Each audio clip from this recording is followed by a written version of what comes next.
다 함께 기도 들으심으로 아침 묵상 시작하겠습니다. 하나님, 바람이 불고 기온이 떨어지는 겨울을 맞이하며 우리의 마음을 얼어붙게 만드는 차가운 바람을 생각하게 됩니다.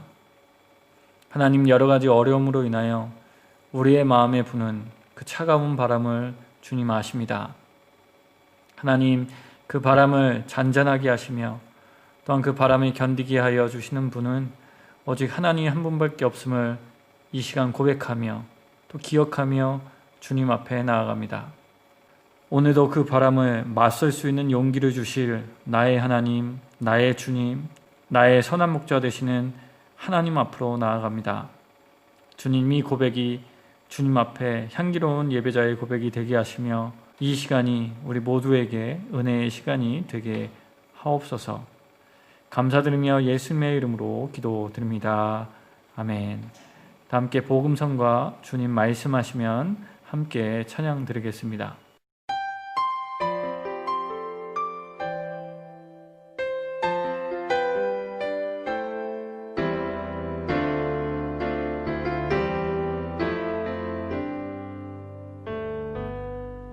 주님 말씀하시면 내가 나가리다. 주님 뜻이 아니면 내가 멈춰서리다. 나의 가고 서는 것 주님 뜻에 있으니 오 주님 나를 이끄소서. 주님 말씀하시면 내가 나가리다. 주님 뜻이 아니면 내가 멈춰서리다. 나의 가고 서는 것 주님 뜻에 있으니 오 주님 나를 이끄소서. 뜻하신 그곳에 나 있기 원합니다. 이끄시는 대로 순종하며 살리니 연약한 내 영혼 통하여 일하소서. 주님 나라와 그 뜻을 위하여 뜻하신 그곳에 나 있기 원합니다. 이끄시는 대로 순종하며 살리니 연약한 내 영혼 통하여 일하소서. 주님 나라와 그 뜻을 위하여 오 주님 나를 이끄소서.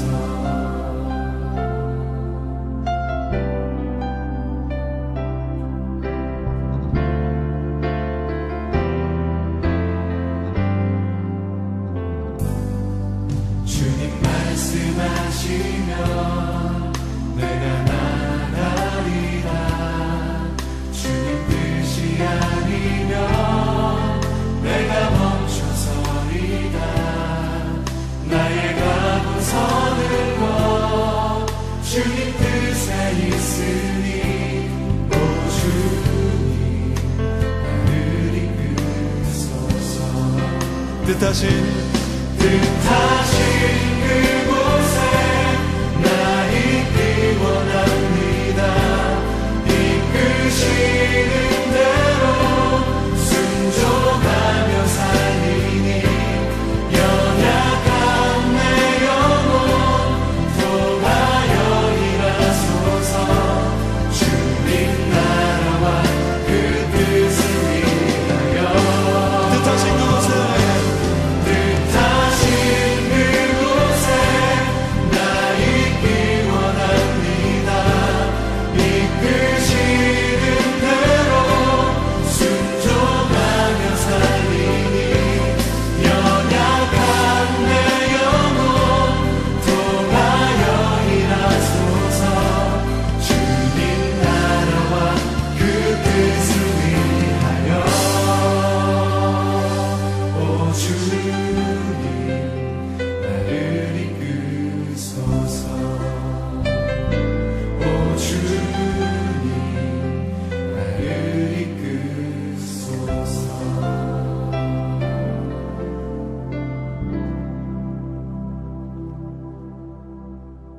다 함께 찾아보실 하나님의 말씀은 마가복음 12장 38절에서 40절까지의 말씀입니다.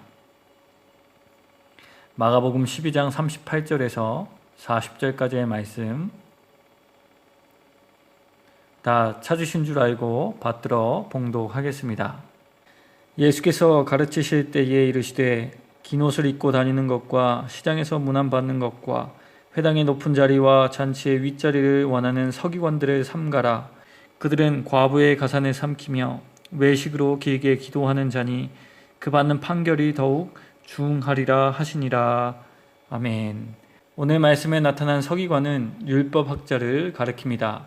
율법학자는 당시 예수님의 비판을 많이 받았기 때문에 우리에게 그렇게 좋게 보이지는 않습니다. 그러나 예수님은 율법학자라고 해서 무조건 비판하신 것만은 아니었습니다. 우리가 지난 시간 함께 본 12장 28절에서 34절 말씀에 등장하는 율법학자는 예수님에게 인정을 받았습니다. 곧 예수님은 율법학자라고 해서 다 나쁘다라고 일반화시키지 않으셨습니다. 선입견을 가지고 대하지 않으셨습니다. 예수님은 각 사람의 성품과 행동에 따라 대우하셨습니다. 그런 예수님께서 오늘 말씀에서는 서기관에 대하여 말씀하시면서 강하게 비판하시는 것을 보게 됩니다. 이는 안타깝게도 당시 서기관들 중에는 올바른 사람도 있었지만 그렇지 않은 사람들이 더 많았기 때문입니다. 그렇지 않은 사람들의 특징이 오늘 말씀에 자세히 기록되어 있는데요. 그들은 긴 옷을 입고 다녔습니다. 시장에서 인사받는 것을 즐겨하였고 회당의 높은 자리와 잔치의 윗자리를 앉는 것을 선호하였습니다. 심지어 그들은 과부의 가산을 삼켰습니다. 곧 그들은 그 당시 가장 힘이 없었던 이들의 재물을 빼앗아 버린 것입니다.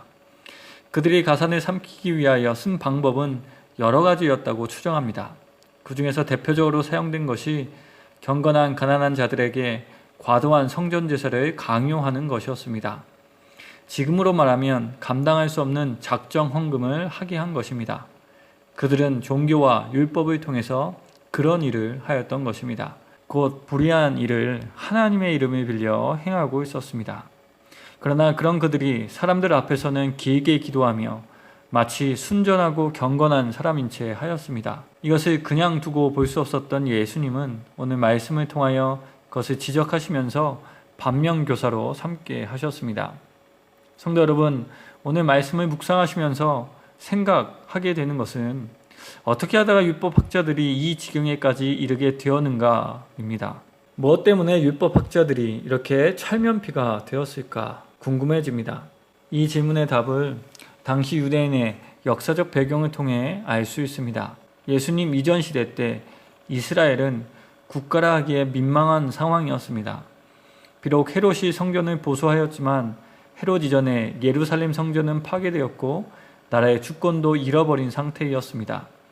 이 상황을 두고 유대인들은 이 모든 좋지 않은 일들이 다 율법을 제대로 지키지 못했기 때문에 일어난 일이라 이해하였습니다. 따라서 율법에 대한 열심을 회복하고 율법에 따라 거룩한 백성이 되면 하나님이 이스라엘을 회복시켜 주실 것이라고 믿었습니다. 굉장한 가치를 율법에 주입시킨 것입니다. 그래서 율법 지킴이 소망이라 생각하게 된 것입니다. 이러한 믿음이 강화되는 상황에서 바리새파 사람들 중에서도 열심히 강한 사람들이 생겨났습니다. 그들이 바로 율법학자인데요. 그들은 평생에 걸쳐 율법에 헌신하였습니다. 헌신하며 그들은 율법을 세밀하게 살피고 연구하였습니다. 또한 목표대로 율법을 제대로 지킬 수 있는 방법들을 생각해내었습니다.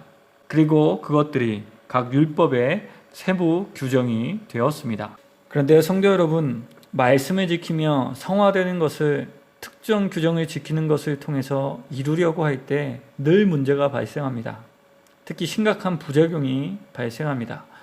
대표적인 예가 최근 빛과 진리교회에서 일어난 리더십 훈련입니다. 예수님을 닮아가는 성화의 과정을 임의로 생각해낸 특정한 방법을 통하여 이루려고 할 때 이와 같이 비이성적이고 비신앙적인 일이 일어날 수 있습니다. 이것을 보며 성화라는 것은 규정과 당위성이 필요하지만 이것에만 갇혀 있으면 안 된다는 생각을 하게 됩니다. 또한 성화라는 것이 정말 선하지만 목표가 선하다고 해서 모든 수단이 정당화되는 것이 아님을 알게 됩니다. 목표와 어울리는 수단이 필요한 것입니다. 이런 면에서 빛과 진리 교회는 수단을 잘못 선택한 것입니다. 성화를 이루고자 하는 열정은 순수한 것일 수 있으나 그 수단이 너무나 잘못되었기 때문에 이상한 일이 발생한 것입니다. 예수님 당시 율법학자들은 이와 똑같은 문제에 빠지게 됩니다. 회개와 회복에 대한 열정으로 가득하였습니다. 그래서 율법을 잘 지킬 수 있는 여러 가지 규정을 만들었습니다. 그러나 그 수단에 너무 집착한 나머지 지킬 수도 없는 율법의 규정을 만들게 됩니다. 어느 정도였냐 하면 예수님께서 율법학자들을 비판하시면서 그들은 지기 힘든 무거운 짐을 묶어서 남의 어깨에 지운다고 마태복음 23장 4절에서 말씀하셨습니다.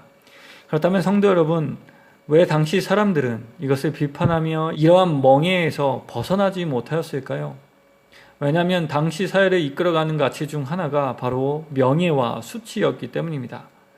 이 두 가지 가치는 나라를 잃은 유대인에게 있어 너무나 중요한 것이었습니다. 심지어 목숨보다 더 중요한 것으로 여겨질 때도 있었습니다.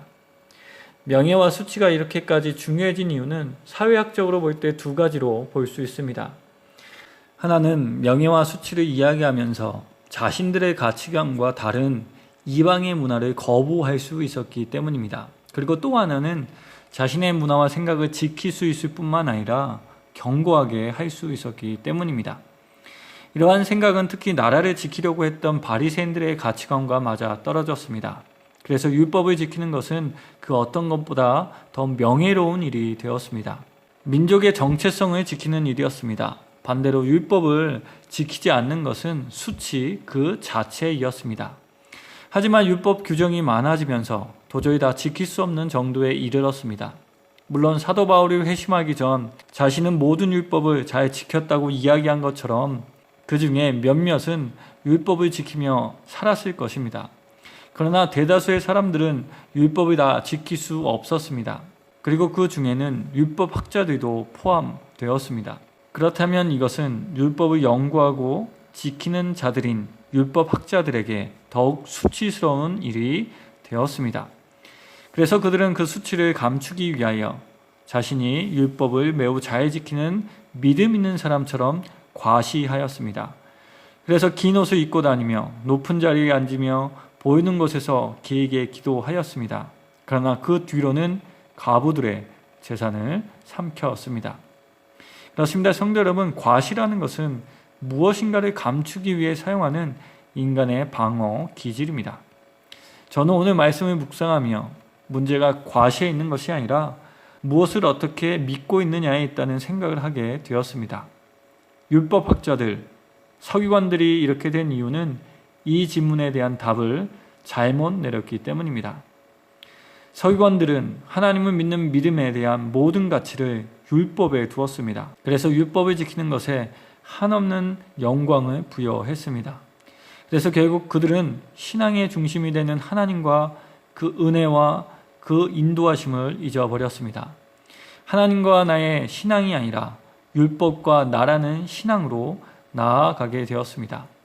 그래서 율법을 주시는 하나님이 아니라 그것을 지키는 내가 더 중요한 것이 되었습니다. 하나님의 명예와 수치가 중요한 것이 아니라 나의 명예와 수치가 더 중요하게 된 것입니다. 그래서 자꾸 과시하며 자신의 죄를 숨겼습니다. 그러나 죄는 숨김으로 해결되는 것이 아니라 주님께 고백하며 자신의 연약함을 드러낼 때 해결받게 되는 것입니다. 성도 여러분, 우리는 기독교 신앙을 어떻게 이해하고 믿으며 살아가고 있을까요? 우리의 믿음의 대상은 무엇이며 그 대상을 향한 믿음의 고백을 무엇을 통하여 하고 있을까요? 사실 이것은 쉬운 문제가 아닙니다. 문제가 참 복잡합니다. 어떤 구체적인 행위를 강요할 수도 없습니다. 특정한 것을 강조할 때 의식 없이 그것만을 행하는 경우도 발생하기 때문입니다. 그래서 늘 구체적인 것을 이야기할 때마다 조심스러워집니다. 또한 반대로 무엇인가를 이야기하지 않을 수도 없습니다. 그렇지 않으면 우리는 자신만의 입맛에 맞는 것을 쫓아가거나 값싼 은혜로 나아갈 수 있기 때문입니다. 그래서 우리에게 필요한 것은 시소와 같이 움직이는 우리의 신앙을 매일 점검하는 것입니다. 개인적이며 값싼 은혜로 나아가지 않도록 점검합니다. 또한 반대로 개인의 영성을 무시한 사회적 복음만을 강조하지 않도록 점검해야 합니다. 이렇게 신앙의 건강한 밸런스를 주님 앞에 서는 것을 통해서 점검해야 합니다. 성도 여러분, 이렇게 하기 위하여 우리는 더욱 주님을 알아야 합니다. 주님의 눈으로 본 인간에 대하여 알아야 합니다. 주님의 눈으로 교회와 사회를 보며 역사를 봐야 합니다. 더 나아가 하나님께서 우리를 통하여 이루시고자 하신 그 뜻을 마음에 새겨야 합니다. 성도 여러분, 우리는 어떤 하나님을 믿고 어떤 믿음의 고백으로 하나님과 동행하시고 계십니까? 그것이 정말 하나님의 말씀에 따른 것입니까?